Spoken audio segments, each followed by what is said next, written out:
গল্পকথন by Kallol chapter 2-তে আমাদের আজকের নিবেদন ডি অমিতাভের লেখা পালাতে পালাতে। গত 4 দিন স্বদেশ 3 জায়গায় সকালের চোখ মেলেছে ঘুম থেকে উঠে। ঘুম ভেঙে 10-12 সেকেন্ড সময় নেয় বুঝতে সে কোথায় কার বাড়িতে আছে। কখনো কখনো কারো বাড়ি নয়, ঘুম ভাঙে হোটেলে, হোস্টেলে বা পেইং গেস্ট থাকা বন্ধুদের বিছানায়। ঘুম ভাঙার আগে পর্যন্ত এমন আরাম নিয়ে ঘুমোয় যেন বাড়িতেই আছে। বউ ছুঁয়ে ঘুমের একটা আরাম আছে। সন্তানের পাশে শুয়ে থাকলে ঘুমের মধ্যেই শরীরে একটা গুণ লাগে। ঘুমটা গভীর হয় না তখন ঠিকই, তবে শান্তির ঘুম হয়। ছোটবেলায় সে যখন মায়ের পাশে শুতো, সারা রাত মাকে জড়িয়ে শুতো, তখন একটা সুরক্ষার ঘুম হতো। কতদিন স্বপ্ন দেখেছে খেলতে খেলতে আবুলিশ দিয়ে পুকুর পাড়ে হিসু করতে গিয়ে মায়ের শাড়ি ভিজিয়ে ফেলেছে। গরম জলে ঘুম ভেঙে গেলে মায়ের বকার ভয়ে আবার চোখ বন্ধ করে নিয়েছে নিশ্চিন্তে।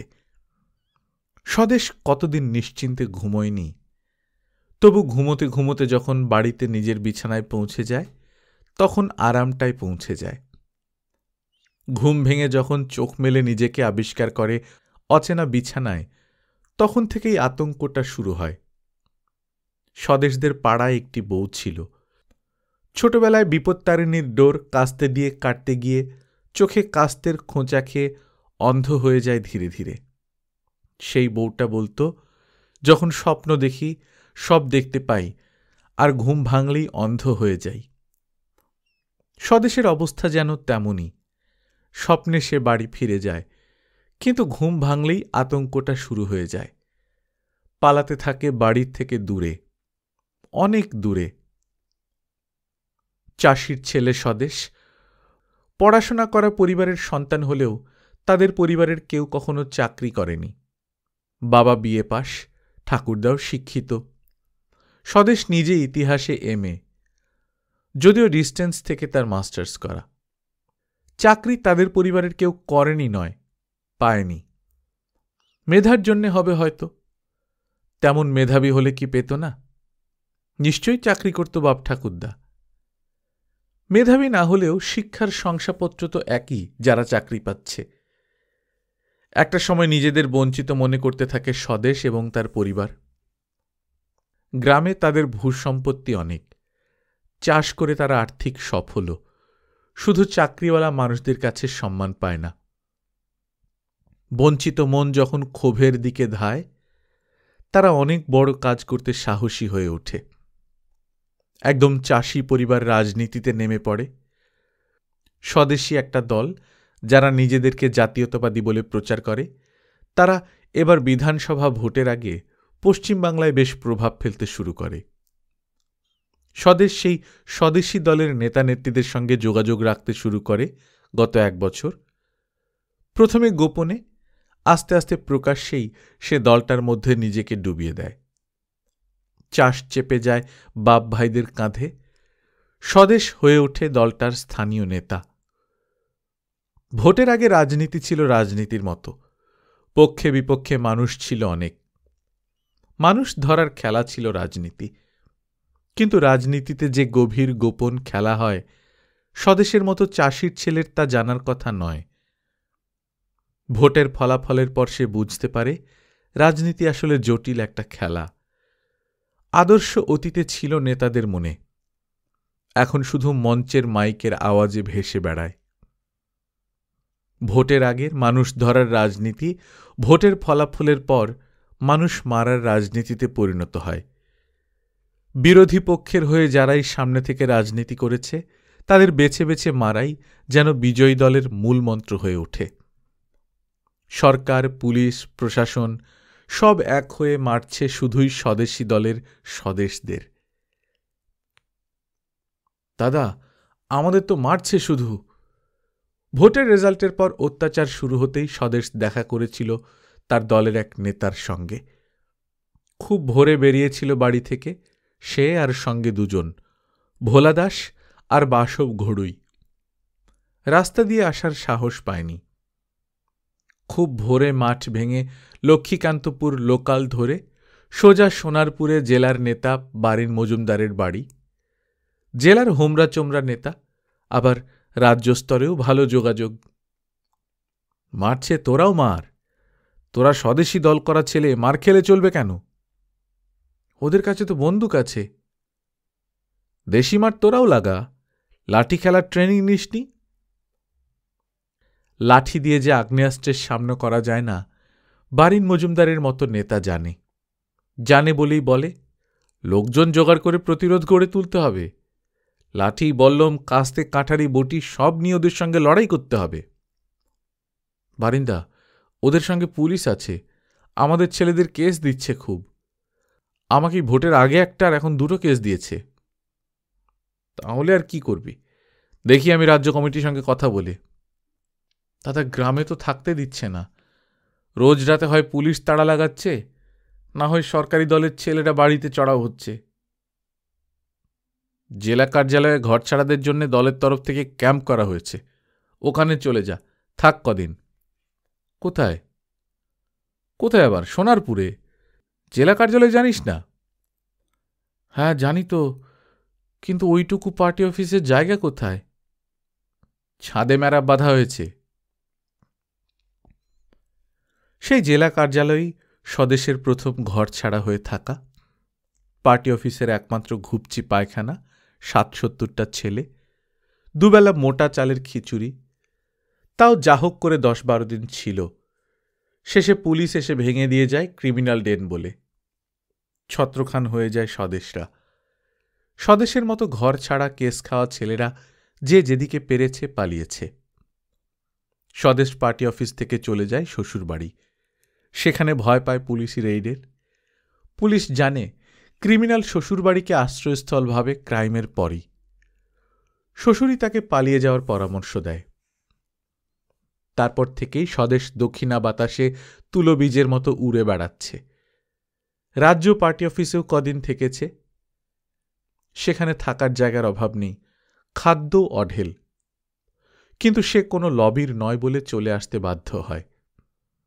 ত্রাণে লবি হয় জানত, পালিয়ে বেড়াতেও লবি ধরতে হয় জানত না। পার্টি অফিসেই আলাপ হয় রানাঘাটের বাসুদেবের সঙ্গে। সেও ঘর ছাড়া, রাজ্য অফিসে আশ্রয় নিয়ে আছে।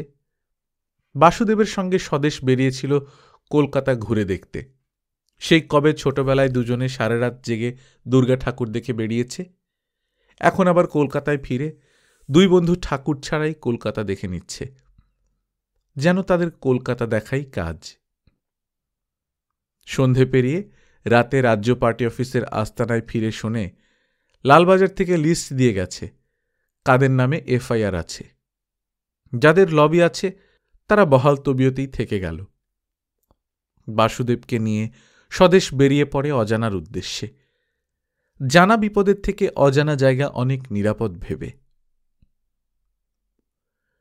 বাসুদেব বিশ্বাসের সঙ্গে রানাঘাট নয়, তার এক বন্ধুর বাড়ি চাকদহে যায়। চাকদহে ২-৪ দিন থেকে কল্যাণীতে একজনের হোস্টেলে কিছুদিন ছিল দুজনে। অন্যের হোস্টেলে কতদিন আর নাম ভাড়িয়ে থাকা যায়। বাসুদেব ও স্বদেশ ঠিক করে কল্যাণীতেই পেইং গেস্ট হিসেবে থাকবে। সেই মতো একটা বাড়িও ঠিক করে ফেলে তারা। স্বদেশের টাকার অভাব নেই, বাড়ি থেকে পকেট ভরে এনেছে। তাড়া খেতে খেতে বউ বাচ্চার কথা ভুলতে বসেছে। পুলিশ যেন সব কাজ ফেলে তাকেই খুঁজে বেড়াচ্ছে। শ্বশুরবাড়িতে সে চলে আসার পর পুলিশ গিয়েছিল, তাকে না পেয়ে কথা শুনিয়েছে খুব। পুলিশের কথা মানেই হুমকি, স্বদেশকে না পেলে দেখে নেবে তাদের, ইত্যাদি। এসব কথা সে বউয়ের থেকে ফোনে শুনেছে। ফোন সে পারতপক্ষে করে না, বউয়ের ফোন ট্যাপ হওয়ার ভয় পায়। অপরাধ না করেও অপরাধ মনস্ক হয়ে উঠেছে। অপরাধীর মতো আচরণ করে। পথ চলতি কারো মোবাইল চেয়ে ২ মিনিট কথা বলে নেয় সে। অনিতা প্রথম প্রথম ফোনে কাঁদত। ৩ মাসে সেও বুঝে গেছে অসময়ে মন শক্ত করে বাঁচতে হয়। এখন সে নিজের দুঃখের থেকে স্বামীর নিরাপত্তা নিয়ে কথা বলতে চায়। কিন্তু স্বদেশ ফোনে সেসব নিয়ে আলোচনা করে না। কে শুনে ফেলবে, সে শুধু জেনে নিতে চায় তার বাবার সংসারের ভাইদের সঙ্গে বউ তাকে ছাড়া ঠিক মানিয়ে নিয়ে আছে কিনা।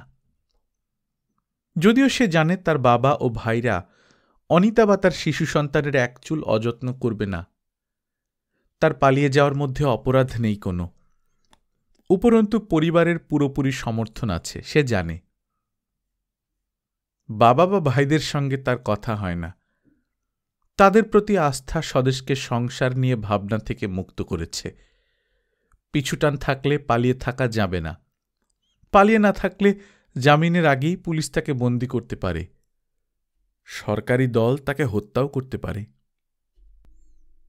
পালিয়ে বেড়ানো জীবনে শিকড় চালা যায় না। কল্যাণীর পেইং গেস্ট থাকাও তাই হল না।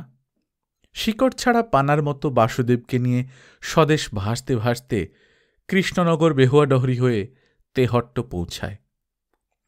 এত দূরে পুলিশ আসবে না স্বদেশ জানে।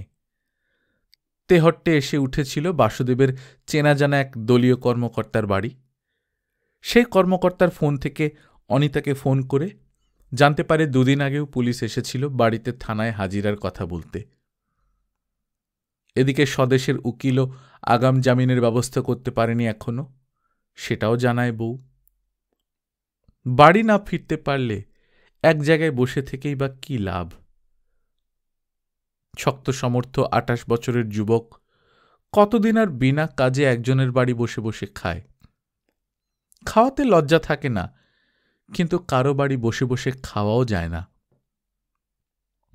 স্বদেশ বেরিয়ে পড়ে বাসুদেবকে নিয়ে। সে নদিয়ার ছেলে, তার চেনা জানাই ভরসা। স্বদেশ আগে কখনো নদিয়ায় আসেনি। কলকাতা থেকে তার বাড়ি ৯০ কিলোমিটার তো হবেই।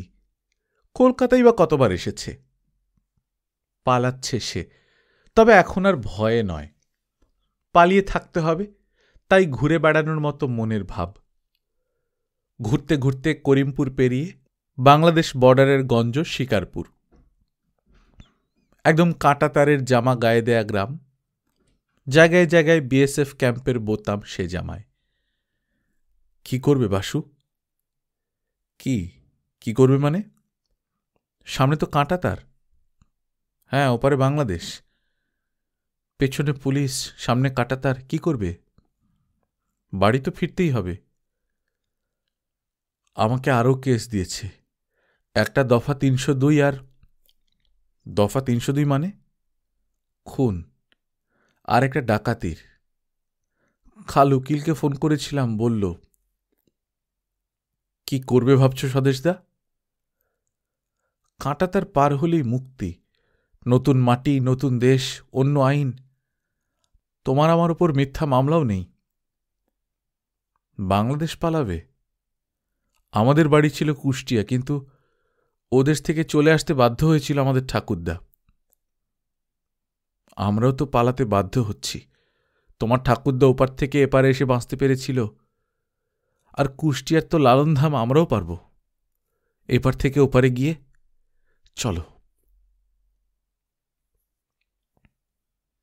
গল্পকথন বই কল্লোল চ্যাপ্টার 2তে শুনছিলেন ডি অমিতাভের লেখা পালাতে পালাতে। আমরা নিয়মিত গল্প পাঠ করে শোনাচ্ছি। আপনারা যারা প্রথমবার মতো শুনছেন, কাইন্ডলি সাবস্ক্রাইব করে নেবেন। গল্প পাঠ ভালো লাগলে বন্ধুদের সঙ্গে শেয়ার করবেন। নিজে ভালো থাকবেন, আশেপাশের লোকজনকে ভালো রাখবেন। টাটা।